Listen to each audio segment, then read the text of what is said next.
चवीला भारी आणि पाम ऑइल अजिबात नाही। ब्रेकनंतर बुलेटिनमध्ये आपल्या सगळ्यांचं पुन्हा एकदा स्वागत। ठाण्यामध्ये एका माथेफिरूनं 10 ते 12 गाड्यांची तोडफोड केली आहे। नितीन सिग्नल ग्रीन रोडवरती अँब्युलन्स जाताना माथेफिरूनं ही तोडफोड केली आहे। हातात बांबू घेऊन माथेफिरू अंधाधुंदपणे गाड्या फोडत होता। गाड्यांचं यामध्ये मोठ्या प्रमाणात नुकसान झालंय आणि त्यामुळे वाहन चालकांमध्ये भीतीचं वातावरण आहे। स्थानिक रहिवाशांनी पकडून माथेफिरूला पोलिसांकडे सोपवलंय। नौपाडा पोलीस ठाण्यामध्ये गुन्हा दाखल करण्याची प्रक्रिया सुरू करण्यात आलेली आहे।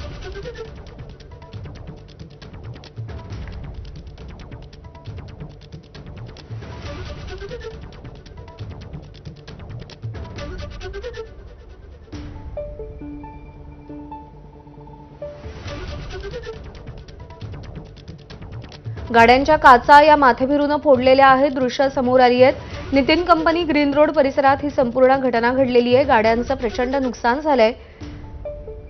माथेफिरूनं नेमकं हे का केलं? कितना गाड़ी फोड़ा है? 5-6 गाड़ी फोड़ दी है। आपका भी गाड़ी फोड़ा है? हाँ, मेरा भी फोड़ दिया। अचानक ही बीच में आके सबसे गाड़ी पे मारा। तो अभी अक्षय भाटकर आपले प्रतिनिधी आपल्याला अधिक अपडेट देतील। अक्षय, नितीन कंपनीच्या इथला हा सगळा वर्दळीचा परिसर, इथेच माथेफिरूनं हे सगळं कृत्य केलंय। काय कारण आहे यामागे, काय कळू शकलंय? यामध्ये कारण असं सांगितलं जातंय की हा जो माथेफिरू आहे तो नशेमध्ये होता। त्याने दारूचं सेवन केलं होतं, मद्याचं सेवन केलं होतं आणि त्याच नशेमध्ये त्याने या सगळ्या गाड्या फोडलेल्या आहेत असं सध्या तरी सांगण्यात येते। मात्र पोलिसांनी काही स्थानिक नागरिकांच्या मदतीने या माथेफिरूला अटक केलेली आहे। हा प्रकार जो आहे तो अत्यंत वर्दळीच्या अशा या नितीन कंपनीच्या जो ग्रीन रोड आहे, ज्या ठिकाणी बऱ्यापैकी सकाळच्या सत्रामध्ये गाड्या असतात, त्याच वेळी हा घडला। ऑफिसला निघालेले सगळे हे प्रवासी होते।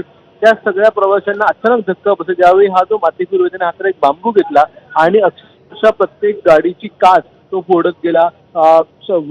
समोरची काच, बाजूच्या प्रवाशांच्या काचा, सगळ्या काचा हा माथेफिरू फोडत अचानक पुढे चालला होता। तब्बल 10 ते 12 गाड्यांचे काचा त्याने अशाच प्रकारे फोडल्या। गाड्यांवर देखील बांबू मारले आणि याच्यामुळे नागरिकांमध्ये काही काळ का होईना पण भीतीचं वातावरण होतं। या प्रवाशांमध्ये भीतीचं वातावरण होतं। मात्र काही धाडसी प्रवाशांनी, काही धाडसी स्थानिकांनी आणि पोलिसांनी सगळ्यांनी मिळून या माथेफिरूला आता अटक केलेली आहे आणि नौपाडा पोलीस स्टेशनमध्ये गुन्हा देखील दाखल झालेला आहे।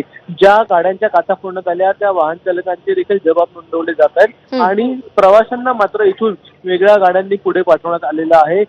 पण हा जो प्रकार घडला तो अतिशय धक्कादायक होता आणि त्या संदर्भाचा गुन्हा जो आहे तो नोंद झालेला आहे। निश्चित। अक्षय, धन्यवाद दिलेल्या सगळ्या सविस्तर माहितीसाठी।